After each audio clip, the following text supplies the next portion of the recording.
పెళ్ళిళ్ళు అయినాక వంటింటికే పరిమితం మా బతుకులు. ఈ పిల్లలు పుట్టినాక సుఖపడదామా?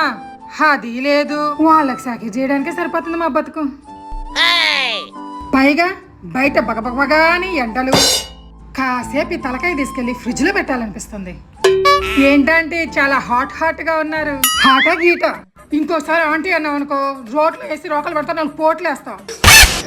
వై ఆంటీ వయసు ఇరిటేట్ అవ్వకుండా ఏం చేయమంటావే? ఇంట్లో వంటంతా నేనే చెయ్యాలి, పైగా దానికి జ్యూస్ కూడా నేనే చేసేయాలంట. ఒకరికి ఆడపిల్లలు ఉన్నారు కదా ఇంట్లో, కొంచెం హెల్ప్ చేయాలని కూడా లేదు. దానికి చెబితేనేమో నాకు రాదు అంటది. నీకు చెబుదాం అనుకుంటేనేమో తల బగలు కొట్టుకొని గతాన్ని మర్చిపోయి కూర్చున్నావు. ఏదన్నా మాట్లాడితే ఇంగ్లీష్ ఒకటి, మళ్ళీ పైగా ఆంటీ అంటావు. ఆ ఆంటీ మాట వింటేనే రోత వచ్చేస్తుంది నాకు. ఇద్దరు అవతలకి. అయ్యో ఆంటీ డోంట్ వరీ మై హూనా, మీరు జ్యూస్ తీసుకెళ్ళి పానికి ఇవ్వండి, వంటి సంగతి నేను చూసుకుంటాను.